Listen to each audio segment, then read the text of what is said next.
మీ ఏం IT AI job అయితే join next it challenge. Job తెచ్చుకోండి, 5 లక్షలు తీసుకోండి.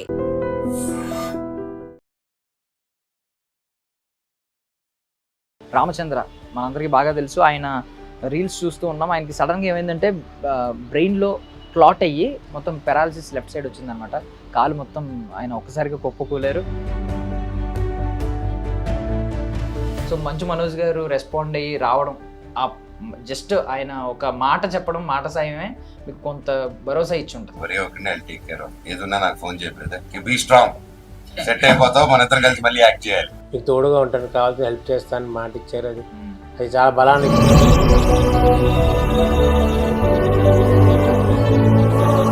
మిగతా అందరు ఫోన్ చేసి అడిగారు కానీ ఎలా ఉన్నావు ఏంటి అడుగుతున్నారు, ఎంక్వైరీ వరకు చేస్తున్నారు అంతే. ఇప్పుడు ఈ మంచం ఏంటి ఇక్కడ ఎలా అడ్డంగా పెట్టారు? నేను కింద పడిపోకుండా పెట్టాడు, ఆల్రెడీ పడిపోయా కింద. నేను కానీ పడిపోతే ఈ మంచం అడ్డు పెట్టారంట. అవును, నాకు వినడానికే ఏదో బాధగా అనిపించింది. ఐ డ్రీమ్ మీడియా ప్రేక్షకులందరికీ స్వాగతం. సో మనందరం ఈ మధ్య రీల్స్లో చూస్తూ ఉన్నాం అనమాట. వెంకీ సినిమా కమీడియన్ రామచంద్ర మనందరికీ బాగా తెలుసు. ఆయన రీల్స్ చూస్తూ ఉన్నాం. ఆయనకి సడన్గా ఏమైందంటే బ్రెయిన్లో క్లాట్ అయ్యి మొత్తం పెరాలసిస్ లెఫ్ట్ సైడ్ వచ్చిందనమాట. కాలు మొత్తం ఆయన ఒక్కసారిగా కుప్పకూలేరు. మంచు మనోజ్ గారు వచ్చి చూశారు. ఒకసారి ఆయన్ని చూసి నేను హెల్ప్ చేస్తాను, ఫైనాన్షియల్లీ నేను ఉంటాను, సపోర్ట్ అని ఒక మాట అయితే చెప్పారు. అండ్ కొంతమంది అయితే కాల్స్ కూడా చేశారు, లైక్ రవితేజ గారి టీం నుంచి కానీ, కొంతమంది అనిల్ రావుపూడి గారు కానీ, ఇలా కొంతమంది అయితే కాల్స్ కూడా వచ్చినాయి. బట్ థింగ్ ఏంటంటే ఇంకా చాలామంది అయితే పాపం రెస్పాండ్ అవ్వలేదు. ఆయన ఫైనాన్షియల్ పొజిషన్ కూడా మీరు చూస్తున్నారు కదా, ఇదే ఇంట్లో ఆయన ఉండేదన్నమాట. ఒకసారి ఆయనతో వెళ్ళి మాట్లాడదాం. సినిమా వాళ్ళంటే లక్షలు కోట్లు సంపాదించుకుంటారు అని చాలామంది అనుకుంటారు. ఆయన సుమారు 150కి పైగా సినిమాల్లో నటించారు. బట్ సిచ్యువేషన్ అంటే చాలా బ్యాడ్గా ఉందన్నమాట. ఒకసారి వెళ్ళి ఆయనతో మాట్లాడదాం, కలుద్దాం. అన్న నమస్తే. అన్న నమస్తే. ఏంటి ఇప్పుడు ఏమన్నా ఇంప్రూవ్మెంట్ కనిపించిందా మీకు? ఇంప్రూవ్మెంట్ అంటే 1 మంత్ అయింది, కరెక్ట్గా మెడిసిన్స్ వాడుతున్నాయి. చూడాలి, డాక్టర్ దగ్గరికి వెళ్ళాలి, వెళ్తే ఆయన ఏమంటాడో తెలియదు. ఎందుకంటే ఇంప్రూవ్మెంట్ అనేది లోపల బ్రెయిన్లో క్లాట్ కరిగిందా లేదా అనేది ఇంప్రూవ్మెంట్ తెలియదు, అని చెప్తే కానీ తెలియదు మనకి. సో ఇక్కడ కాదు కానీ మెయిన్ అక్కడ ఇంటర్నల్గా తగ్గితే ఆల్మోస్ట్ అన్ని తగ్గితే కొంచెం బెటర్ అన్నట్టు మనం. సో మంచు మనోజ్ గారు రెస్పాండ్ అయ్యి రావడం, జస్ట్ ఆయన ఒక మాట చెప్పడం, మాట సాయమే మీకు కొంత భరోసా ఇచ్చి ఉంటుంది. చాలా భరోసా వచ్చింది. బ్రదర్ నేను మీకు తోడుగా ఉంటాను, కావాల్సిన హెల్ప్ చేస్తాను మాట ఇచ్చారు. అది చాలా బలాన్ని ఇచ్చింది నాకు. సో ఇంకా ఇండస్ట్రీ నుంచి ఎవరన్నా రెస్పాండ్ అయ్యారా? ఇప్పుడు మీరు 150కి పైగా ఇండస్ట్రీ నుంచి అంటే నాకు రవితేజ గారు రెస్పాండ్ అయ్యారు, అనిల్ రావుపూడి గారు రెస్పాండ్ అయ్యారు, రాజీవ్ కనగల్ గారు రెస్పాండ్ అయ్యారు. మిగతా అందరు ఫోన్ చేసి అడిగారు కానీ ఎలా ఉన్నావు ఏంటి అడుగుతున్నారు, ఎంక్వైరీ వరకు చేస్తున్నారు అంతే. దాని నుంచి ఫర్దర్గా ఒక అడుగు కూడా ముందుకెళ్ళి తీసాం. సో ఇప్పుడు ఏంటి, ఇప్పుడు బికాజ్ ఏంటంటే మీకు ఆల్మోస్ట్ ఇప్పుడు 1 నెల గడిచిపోయింది. ఆల్మోస్ట్ ఇంకొక 2 నెలల్లో ఖచ్చితంగా బెడ్ రెస్ట్ అవసరం ఉంటుంది. ఎంత రికవర్ అయిపోయినా కూడా ఇమీడియట్గా మీరైతే షూటింగ్స్కి వెళ్ళే సిచ్యువేషన్ అయితే ఉండదు. మరి ఏంటి ఫర్దర్గా ఎలా ఉండబోతుంది అనిపిస్తుంది? మళ్ళీ రికవర్ అయ్యేంత వరకు మనం ఏమీ చేయలేము. రికవర్ అయ్యేంత వరకు రెస్ట్ తీసుకొని ట్రీట్మెంట్ తీసుకోవడమే. రికవర్ అయిన తర్వాత మళ్ళీ ఫస్ట్ నుంచి లైఫ్ స్టార్ట్ చేయాలి అంతే. సినిమాలు మళ్ళీ వేటలో పడాలి. సో ఇప్పుడు రాజాసాబ్ చేశారు సెట్స్లో, ఎంత పాత్ర అనేది పక్కన పెడితే, ఇప్పుడు ఆ టీంలో ఇప్పుడు ప్రభాస్ గారికి కనుక ఇన్ఫో వెళ్తే ఖచ్చితంగా ఆయన అయితే రెస్పాండ్ అవుతారు అనేది అందరికీ ఉన్న నమ్మకం. ఏమన్నా ప్రభాస్ గారి వరకు ఈ ఇన్ఫర్మేషన్ చేరిందా? వాళ్ళ నుంచి, ఆ టీం నుంచి ఎవరి నుంచి అన్న కాల్ వచ్చిందా? ఆ టీం అందరికీ తెలుసు కానీ ఆయన వరకు వెళ్ళిందా లేదా అనే విషయం మాత్రం తెలియదు. వెళ్ళుంటుందా వెళ్తుందా ఊహలో ఉన్నారు, వెళ్ళిందని అనుకుంటున్నాను అంతే. నాకు ఆయన దగ్గర నుంచి ఎటువంటి విధమైన రెస్పాన్స్ లేదు. అందరికీ తెలుసు, అక్కడ మొత్తం అందరికీ తెలుసు. అందరూ ఫోన్ చేసి మాట్లాడారు. ఇంకా ఫర్దర్గా ఎంతవరకు ముందుకెళ్ళిందో తెలియదు. అండ్ మీరు సెట్స్లో కూడా ప్రభాస్ గారు మీతో మాట్లాడారా? ఏమన్నారు అప్పుడు? మామూలుగా మీరు షూట్ చేస్తున్నప్పుడు అది ఎర్లియర్ సినిమాల గురించి మాట్లాడే 10 నిమిషాలు అలా డిస్కస్ చేసుకున్నాం అంతే. దాని నుంచి సో ముఖ పరిచయం కూడా బాగానే ఉంది. సో ఖచ్చితంగా ఆయనకి తెలిస్తే అయితే మాత్రం ఖచ్చితంగా రెస్పాండ్ అవుతారు, అయ్యే అవకాశం ఉంటుంది. మరి చెప్పాలి కదా, చుట్టుపక్కల న్యూస్ వెళ్ళాలి కదా ఆయన వరకు. సో అది ఆయన వరకు వెళ్ళాలని మేము కూడా కోరుకుంటున్నాం. అండ్ చిరంజీవి గారితో కూడా మీరు సినిమాలు చేశారు. ఇప్పుడు ఇండస్ట్రీకి అన్నయ్య అంటే ఇంకా చిరంజీవి గారు పెద్ద దిక్కని అందరూ ఫీల్ అవుతూ ఉంటారు. చిరంజీవి గారి టీంకి ఏమన్నా చేరినట్టు అనిపిస్తుంది? ఏమన్నా లేదండి, చేరాలని కోరుకున్నాను. జేరి ఉంటుంది నా ఫీలింగ్. సో ఖచ్చితంగా జేరి ఉంటుంది కానీ ఆయన వరకు వెళ్ళేది తెలియదు నాకైతే. వాళ్ళ టీం నుంచి కానీ వాళ్ళ ఆఫీస్ నుంచి ఏ విధమైన ఒక్క ఏమంటారు ఇంటిమేషన్ కూడా లేదు, కాల్ లేదు, ఏం లేదు. అది సో మీ మాధ్యం ద్వారా వెళ్ళాలని కోరుకుంటున్నా చిరంజీవి గారి వరకు. ఖచ్చితంగా మేము కూడా ప్రయత్నిస్తామన్నా. అండ్ ఇంకొకటి ఏంటంటే మీరు మా అసోసియేషన్ మెంబర్ మీకు ఇన్సూరెన్స్ ఉంటుంది కాబట్టి కవర్ అవుతుంది. బట్ విష్ణు గారి నుంచి కానీ ఎవరైనా పెద్దల నుంచి విష్ణు గారు ఫారంలో ఉన్నారట, ఆయన సెక్రటరీ వరకు మ్యాటర్ వెళ్ళింది, ఆయన వరకు వెళ్ళి ఆయన వచ్చాక మాట్లాడుతా అన్నారని తెలిసింది నాకు ఇండియా వచ్చాక. సో ఈ లోపు ఎవరైనా వచ్చి మీకు ఏంటి ఫైనాన్షియల్గా ఏమన్నా అవసరం ఉందా, మేము చూసుకుంటాం, ఏంటి రిక్వైర్మెంట్ అని ఎవరైనా వచ్చారా వాళ్ళ టీం నుంచి? ఎక్కడో నెంబర్ ఒక కాల్ కూడా రాలేదు, ఒక కాల్ అనేది ఏమీ లేదు. ఫైనాన్షియల్ సపోర్ట్ అయితే ఖచ్చితంగా కావాలి నెక్స్ట్ 3 months నాకు. నేను మళ్ళీ లేచి మామూలు మనిషి బయట తిరగడానికి ఫైనాన్షియల్ సపోర్ట్ అయితే కంపల్సరీ కావాలి. ఈ ట్రీట్మెంట్ హెవీ ట్రీట్మెంట్ ఖచ్చితంగా కావాలి. డాక్టర్లు మినిమం 3 months కావాలంటున్నారు. ఆ పని తెలియదు ఎన్ని రోజులు పడుతుందో. సో ఇప్పుడు చాలా ఛానల్స్ వచ్చి చేస్తూ ఉన్నాయి, నెంబర్స్ అవి డిస్ప్లే చేస్తూ ఉన్నాయి. ఎవరి నుంచి అయినా బయట కామన్ పీపుల్ నుంచి ఏమైనా వచ్చిందా? వస్తుంది కానీ ఏదో అంటే వాళ్ళకి తోచినంత వేస్తున్నారు కానీ లేకపోతే చెప్పున్న ఫిగర్స్ కదా, నార్మల్ ఫిగర్స్లో పడుతుంది. సరే అది ఏదో ఒకటి, సంథింగ్ ఇస్ బెటర్ నథింగ్ అన్నట్టు. ఓకే అంటే అది అంటే ఇప్పుడు ఎవరైనా డిస్టర్బ్ చేస్తున్నారా కామన్ పీపుల్ నెంబర్ డిస్ప్లే చేయడం వల్ల? డిస్ప్లే చేయగానే వాట్సాప్ కాల్ చేసి వీడియో కాల్ చేసి ఒకసారి మేము చూస్తాం, మీరే కదా కన్ఫర్మేషన్కి ఫోన్ చేస్తున్నాం, మీరైతే ఎలా, మీరే కదా ఒకసారి మీ మోహన్ చూపించండి, ఏమైందండి అని చెప్పి ఏమైందని చెప్పేసరికి ఎవరికి వాడు ఏమంటారు హితబోధ చేస్తున్నారు, ఎక్కడికి వెళ్ళాలి ట్రీట్మెంట్కి, ఏం చేయించుకోవాలని. అంటే డిస్టర్బెన్స్ కాదు కదా, వాళ్ళ తాపత్రయం మంచి జరుగుతుందని.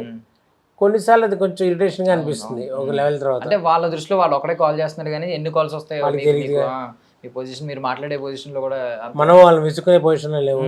సరే సరే అండమే. సో దయచేసి ఎవరైనా ఒకవేళ ఆయన నెంబర్ డిస్ప్లే అవుతుంది కదా అని చెప్పి ఫోన్ చేసి కొంచెం ఇబ్బంది పెట్టకండి. మీరు తోచినంత సహాయం చేయాలని మేము కూడా కోరుకుంటున్నాం. ప్లీజ్ దయచేసి ఇది ఒకటి అర్థం చేసుకోండి. అండ్ ఇండస్ట్రీ నుంచి ఇంతమంది మీరు ఇన్ని సినిమాలు చేసి మీకు సపోర్ట్ రావట్లేదంటే మాకు ఆశ్చర్యంగా ఉంది. ఇంతమంది నాకు తెలిసి ఇప్పటికీ ఎంతోమంది వచ్చి చూడాలి, అట్లీస్ట్ ఆ ఫోన్ కాలో వీడియో కాలో చేసి ఏంటి పరిస్థితి ఎలా ఉంది. నాకు కూడా ఆశ్చర్యంగా ఉంది ఎందుకు ఇలా జరిగిందని. అంత అన్వాంటెడ్ అయిపోయినా నేను అనే ఫీలింగ్ వచ్చింది నాకు. అంత అవసరం లేదని ఎవరికి అని వచ్చిన ఫీలింగ్ నాకు క్రియేట్ అయింది. బట్ ఏం చేస్తాం, మీకు ఉన్న ఈ పొజిషన్లో మీకు ఎవరన్నా ఆశాభావం కలిగించాలి, మీకు కొంచెం హోప్ ఇవ్వాలి, కానీ ఇలా నిరాశలోకి మిమ్మల్ని తోయకూడదు. అవును అవును యాక్చువల్లీ హోప్ రోజుకి నా చచ్చిపోతుందంటే ఇప్పుడు వచ్చే నెల పైన ట్రీట్మెంట్కి నాకు అమౌంట్ కావాలి, ఫైనాన్స్ సపోర్ట్ కావాలి. అది ఎలా తయారు చేసుకోవాలో అర్థం కావట్లేదు నాకు. సో దాంతో ఏంటంటే ఉన్న హోప్ కాస్త తగ్గిపోతుంది రోజు రోజుకి. చూడాలి అది ఎలా అనేది అర్థం కావట్లేదు, ఎలా అరేంజ్ చేయాలో తెలియట్లేదు ఆ టైంకి. ఇంకా కొత్త టెస్ట్ ఏమైనా రాస్తే డాక్టర్ ఏం చేయించుకోవాలో కూడా తెలియట్లేదు, ఎలా చేయించాలో కూడా. సో మిమ్మల్ని ఎవరు చూసుకుంటున్నారన్న మొత్తం? ఇప్పుడు మా తమ్ముడు. మొత్తం మీ తమ్ముడే, ఇంకా వేరే వాళ్ళు? వేరే మా తమ్ముడే. ఇప్పుడు ఈ మంచం ఏంటి ఇక్కడ అలా అడ్డంగా పెట్టారు? నేను కింద పడిపోకుండా పెట్టాడు, ఆల్రెడీ పడిపోయా కింద నేను. అయ్యో. అంటే ఫస్ట్ డిశ్చార్జ్ వచ్చిన తర్వాత 4 రోజు 5 రోజు దొల్లిపోయాను కిందకి రాత్రి. అందుకని వాడు ఏంటంటే సిలిండర్ మంచం అడ్డుగా పెట్టాడు కింద పడిపోకుండా. బా, ఇప్పుడు చూసే వాళ్ళు ఏమనుకుంటారంటే సినిమా వాళ్ళు రంగుల ప్రపంచం, హ్యాపీగా ఉంటారు, డబ్బులు సంపాదించి కార్లలో తిరుగుతారు, లగ్జరియస్ లైఫ్లు ఉంటాయి అని అనుకుంటారు. సో ఇలా పొజిషన్ వచ్చినప్పుడు కనీసం అట్లీస్ట్ చేయూతని ఇవ్వట్లేని పొజిషన్లో మనం ఉన్నాం అనేది కూడా ఆడియన్స్కి తెలియాలి. ఇప్పుడు వాళ్ళ నుంచి కూడా అట్లీస్ట్ ఎంతో కొంతమంది రెస్పాండ్ అయితే బాగుంటుంది నా ఒపీనియన్ అయితే. మీరు ఆడియన్స్ నుంచి ఎంతో కొంత వచ్చినా మీరేమే, మేము అడిగినా ఒకవేళ హెల్ప్ చేయండి అని అడిగినా మీరేం ఫీల్ అవ్వట్లేదు కదా దాన్ని? ఎవడున్నాడు సార్ చేసేవాడు ఇప్పుడు ఈ మధ్యకాలంలో? ఇచ్చినవాడు గొప్పవాడు, దేవుడితో సమానం. అది పోనీ అట్లీస్ట్ ఎవరొకరు మాట్లాడి సినిమాలు వచ్చేద్దు కానీ దీని తర్వాత అయినా ఇమీడియట్గా మీరు రికవర్ అయిన తర్వాత అయినా ఇమీడియట్గా మళ్ళీ మీరు సినిమాల వేటలో పడాలి, జీవనం కొనసాగాలంటే. అది కూడా ఇమీడియట్గా వస్తాయో లేదో అవకాశాలు కూడా తెలియదు. ఈ గ్యాప్ రాలేదు లేదు. మా అసోసియేషన్ నుంచి ఒక భరోసా ఇవ్వకపోవడం మనకు రీజన్ ఏంటి నాకు అర్థం కావట్లేదు. మీరు మళ్ళీ మళ్ళీ ఏమైనా కాంటాక్ట్ అవ్వడానికి ట్రై చేశారా? నేను పర్సనల్గా ఫోన్ చేసి మరి ఇన్ఫార్మ్ చేశాను, నాకు ఇలా జరిగింది, ఇది పరిస్థితి. సరే అంటే సార్ జాగ్రత్తగా రెస్ట్ తీసుకోండి అని చెప్పారు. అక్కడ అంటే ఫలానా అని కాదు కానీ అక్కడి నుంచి నాకు రిప్లై అదే వచ్చింది. అంటే అట్లీస్ట్ ఈసీ మెంబర్స్కి ఎవరికైనా ఇన్ఫార్మ్ చేసినా అట్లీస్ట్ రెస్పాండ్ ఏదైనా వచ్చేదేమో బహుశా. అది ఇది గ్రౌండ్ లెవెల్లో ఉన్న ఎంప్లాయీస్ చేసే మిస్టేక్, అంటే పైదాకా తీసుకెళ్ళట్లేదేమో అనేది కూడా డౌట్, మనకు తెలియదు, ఏదైనా అవ్వచ్చు. కాకపోతే తెలిస్తే మాత్రం ఖచ్చితంగా వాళ్ళు రెస్పాండ్ అవ్వకపోతే ఇంకప్పుడు లాస్ట్ టైం మా ఎలక్షన్స్కి ఎంత హంగామా జరిగిందో మనందరికీ తెలుసు. అంటే మేము ఎంత చేస్తాం మా మెంబర్స్కి ఎంత సపోర్ట్ చేస్తామని చెప్పి ఒక్కొక్కరు ప్రగల్భాలు పలికారు, మామూలుగా కాదు. అవును. మరి ఇలాంటి టైంలో ఇలాంటి సిచ్యువేషన్లో రెస్పాండ్ అవ్వకపోవడం అనేది చాలా తప్పు నా దృష్టిలో. అయితే రెస్పాండ్ అవ్వాలి, అది ఎందుకు అనే దాన్ని నేను ఆలోచించలేకపోతున్నాను, నా బుర్ర నాకు పనిచేయట్లేదు దానికి. అర్థం కావట్లేదు ఎంత ఆలోచించే రీజనింగ్ నాకు తట్టట్లే మైండ్కి. సో మిగిలిన ఆల్మోస్ట్ నాకు తెలిసి మీరు అందరు హీరోలతో కూడా నటించారు. అయిపోయింది అందరితో. సో ఫిజియోథెరపీ డాక్టర్ ఏమంటున్నారన్న? ఫిజియోథెరపీ ఒక 3-4 వారాలు అవుతుంది దగ్గరగా. బాగానే రెస్పాండ్ అవుతున్నారండి మీరు, కొంచెం ఈజీ అవుతుంది లెగ్ అంతా. సో నెమ్మదిగా 2-3 నెలలు అయితే మీరు కొంచెం ఫ్రీగా మీరు నడగలుగుతారన్నారు. నడిచే ముందు ఫస్ట్ నాకు బలం రావాలి కూర్చోడానికి, అది ప్రయత్నం. మనోజ్ గారు అయితే ఆ రోజు మాట అన్నారు, అంటే నేను హెల్ప్ చేస్తానని చెప్పి ఉన్నానని చెప్పి చేశారు. ప్రెసెంట్ అయితే ప్రస్తుతానికి ఏం రాలేదు, కానీ ఆ టీం ఏదో మళ్ళీ నన్ను కన్సల్ట్ చేస్తామన్నారు. మరి అది ఇంకెవరికి తెలియదు మరి ఏంటనేది. అది కన్సల్ట్ అంటే ఏంటో అర్థం కాలేదు నాకు అక్కడ. ఇప్పుడు సిచ్యువేషన్ ఏంటన్నా, ఇప్పుడు ఫిజియోథెరపీ వస్తారు, ఆయన ఛార్జెస్ ఆయనకు ఉంటాయి, ఇవ్వాలి. మళ్ళీ డాక్టర్ దగ్గరికి ఇప్పుడు 1 month అవుతుంది కాబట్టి రివ్యూకి వెళ్ళాలి. రివ్యూకి వెళ్ళిన తర్వాత కొత్త టెస్టులు ఇవన్నీ ఉంటాయి ప్రాబ్లం. మరి ఏంటి వీటన్నిటికీ ఫైనాన్షియల్లీ ఇప్పుడు బాగానే ఉన్నారా? అంటే ఏదో ఫైనాన్షియల్గా అందరూ, కొంతమంది నాకు తెలిసిన వాళ్ళు అవ్వచ్చు, నా ఫ్రెండ్స్ అవ్వచ్చు, రిలేటివ్స్ అవ్వచ్చు, సపోర్ట్ చేసినంత పక్కకు పెట్టి అందులోంచే తీసి నేను తప్పుడు పొదుపుగా వాడుతున్నాము. సో అదే హెల్ప్ అవ్వాలి రేపు పొద్దున. ఈ లోపల వేరే ఎవరైనా హెల్ప్ చేస్తే అది నాకు బాగా బలం అవుతుంది. అది అంటే ఇంకొకటి ఏంటంటే, మనకి ఉపాసన గారి గురించి ఎక్కువ వింటున్నావు. అపోలో హాస్పిటల్లో ఏది వచ్చినా సినిమా వాళ్ళు అని తెలిస్తే జాయిన్ అయితే ఆవిడ బిల్లు వద్దు అని చెప్పి 0 బిల్ పంపిస్తున్నారంట, ఆల్రెడీ పెయిడ్ అని చెప్పి. అంటే ఆవిడ పర్సనల్లీ పెయిడ్ చేసి చాలా స్టోరీలు అన్నాను నేను ఎలాగ. సో ఇది ఒకవేళ చరణ్ గారితో మీరు సినిమా చేయకపోయినప్పటికీ చిరంజీవి గారితో మీరు చాలా సినిమాలు చేశారు. సో ఇది ఉపాసన గారి వరకు వెళ్తే అపోలో హాస్పిటల్లోనే ఫుల్ ట్రీట్మెంట్ ఇచ్చి ఇలాంటి సిచ్యువేషన్ కూడా ఉంటుంది మనకి. అలా జరిగితే నాకు ఇంకా హ్యాపీ, ఎందుకంటే తొందరగా రికవరీ ఉంటుంది కదా. దానిలో తొందరగా లేచి పని చేసుకోవచ్చు, తిరగచ్చు, నా పని నేను చేసుకోవచ్చు. ఖచ్చితంగా ఇది ఉపాసన గారి వరకు చేరాలి, అపోలో హాస్పిటల్స్ యాజమాన్య వరకు చేరాలని మేము కూడా ఐ డ్రీమ్ తరపు నుంచి కోరుకుంటున్నాం. ఒకసారి మీ తమ్ముడితో మాట్లాడతాం. సో యాక్టర్ రామచంద్ర గారి తమ్ముడు అనమాట ఈయన. ఈయనతో ఒకసారి మాట్లాడదాం. ఈయనే మొత్తం చూసుకునేది. అన్న నమస్తే. సో ఏంటన్నా, ఇప్పుడు నార్మల్గా సినిమా వాళ్ళు అంటే బాగానే ఉంటుంది, బయట చూసేవాడికి ఏం తెలియదు కదా. ఇప్పుడు మీరు దగ్గర నుండి చూసుకోవాల్సిన సిచ్యువేషన్ ఉంది. ఈవెన్ పడిపోతే మంచం అడ్డు పెట్టారంట. నాకు వినడానికే ఏదో బాధగా అనిపించింది. ఒక తమ్ముడుగా మీకు ఏమనిపించింది అసలు ఇలాంటి సిచ్యువేషన్ అన్నకి రావడం? ఒక మంచి యాక్టర్ అనిపించుకున్న అన్న, 150కి పైగా సినిమాలు చేసిన అన్న. అంటే ఇది ఎక్స్పెక్ట్ చేయలేదండి లైఫ్లో. తన లైఫ్లో ఎప్పుడైతే తనే ఎక్స్పెక్ట్ చేయలేదు. తనకన్నా మేము యాజ్ ఎ ఫ్యామిలీ మెంబర్స్ మేము ఇంకా అసలు ఎక్స్పెక్ట్ చేయలేదు. దానికి ఇలా జరుగుతుందని ఎక్స్పెక్ట్ చేయలేదు. 3 years బ్యాక్ బ్రెయిన్ ప్రాబ్లమ్ వస్తుందని ఎక్స్పెక్ట్ చేయలేదు. 3 years తర్వాత ఇప్పుడు ఇది ఇలా వస్తుందని ఎక్స్పెక్ట్ చేయలేదు. ఎవరు అనుకోలేదు అసలు ఇది. సో ఇండస్ట్రీ అంటేనే అప్స్ అండ్ డౌన్స్ ఉంటాయి, అన్నీ ఉంటే కామన్ కానీ, బట్ అన్నీ చూసుకుంటూ ఉండేవాడు తను. కానీ ఇలా ఈ స్టేజ్లో ఉంటారని అనే అది అంటే ఇప్పుడు స్టార్ హీరోలకి కోట్లాది మంది, లక్షలాది మంది అభిమానులు ఉంటారు. వాళ్ళ గురించి అంటే రకరకాల స్టోరీలు వింటూ ఉంటాం గొప్పగా. సో మీరు కూడా వినే ఉంటారు, అవుట్ సైడర్గా మీరు వినే ఉంటారు. సో ఇప్పుడు అన్నకి ఇలాంటి పొజిషన్ వచ్చినప్పుడు ఎవరో పెద్దగా రెస్పాండ్ అవ్వకపోవడం, ఒక మనోజ్ గారు మాత్రం రావడం, మిగిలిన వాళ్ళు కొంతమంది కాల్స్ చేయడం, ఇది చూసినప్పుడు ఏమనిపించింది? అదేంటి ఇండస్ట్రీ నుంచి ఎవరు రాకపోవడం ఏంటని మీకు ఏమనిపించలేదు? అదేం లేదండి, ఎందుకంటే రాలేకపోయారం అనేది వాళ్ళ టైమింగ్ బట్టి ఉంటుంది. అంటే వాళ్ళ కుదరకపోవచ్చు, కంపల్సరీ రావాలని లేదు కదా. అట్లీస్ట్ ఏదో విధంగా మరి మాట్లాడకపోయినా ఇట్స్ ఓకే. ఏదో విధంగా ఏంటంటే ఓకే, వాళ్ళకి న్యూస్ వెళ్తే చాలు, పలానా ఆర్టిస్ట్ ఉన్నవారు రామచంద్ర అని ఇండస్ట్రీలో ఉన్నారు, అతనికి ఇలా ప్రాబ్లం ఏంటి, ఇలా జరిగింది, అన్ఎక్స్పెక్టెడ్గా జరిగింది అని చాలు, అందరికీ స్ప్రెడ్ అయిపోతుంది. రాలేదని ఎప్పుడు అది బాధ ఏం లేదు, రాలేదని. లక్కీగా మనోజ్ గారు వచ్చారు అంతే. వేరే వాళ్ళు రాకపోయినా అదేం లేదు. వస్తే ఏంటంటే ఒక ధైర్యం వచ్చేది, ఎందుకంటే ధైర్యంగా అనమాట. కొంతమంది రాలేకపోయిన వాళ్ళు ఫోన్లో మాట్లాడినా ధైర్యంగానే ఉంటుంది. అది చాలు అంతే. కొంత మేజర్ అదేం లేదు, బాధ అనేది ఏం లేదు, బట్ సపోర్ట్ జరిగితే చాలు. ప్రస్తుతానికి తను మళ్ళీ నార్మల్గా వచ్చి మళ్ళీ బ్యాక్ టు ఫామ్ వెళ్ళే వరకు సపోర్ట్ ఉంటే చాలు. సపోర్ట్ దొరికితే చాలు. వాళ్ళు పాపం బిజీ షెడ్యూల్ లో రాలేకపోయినా ఎగ్జాక్ట్లీ అదేం లేదు, అదేం లేదు రాలేకపోయినా బాధ ఏం లేదు, కానీ ఇదే ఉంటే చాలు, సపోర్ట్ ఉంటే చాలు నాకు. సో బేసికల్లీ ఇప్పుడు అన్న ఏమి ఇక్కడ లక్షలు వెనకేసుకుని కోట్లు వెనకేసుకోలేదు. సో మీకు ఇప్పుడు అర్థమవుతుంది, బికాజ్ మీరే ఏమన్నా తీసుకురావాలన్నా, మెడిసిన్ తీసుకురావాలన్నా, తీసుకురావాలన్నా ఎంత అవుతుంది ఖర్చు, అసలు ఏంటి పొజిషన్ ఏంటి అనేది అర్థమవుతుంది. ఏంటి ఇప్పుడు ప్రజెంట్ ఏంటి పొజిషన్ ఏం లేదండి. ఎవ్రీ మంత్ దాదాపు 50-60 ఖర్చు కంపల్సరీ ఉంటుంది మినిమంగా. ఇది ఇంకా స్టార్టింగ్ స్టేజ్, 1 month అయ్యింది, ఇంకా కపుల్ ఆఫ్ మంత్స్ చెప్పారు డాక్టరు.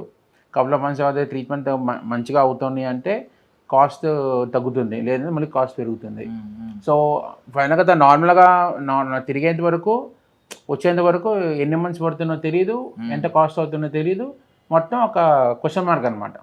సో దానికి సైకలాజికల్గా మెంటల్గా ప్రిపేర్ అయి ఉండాలి.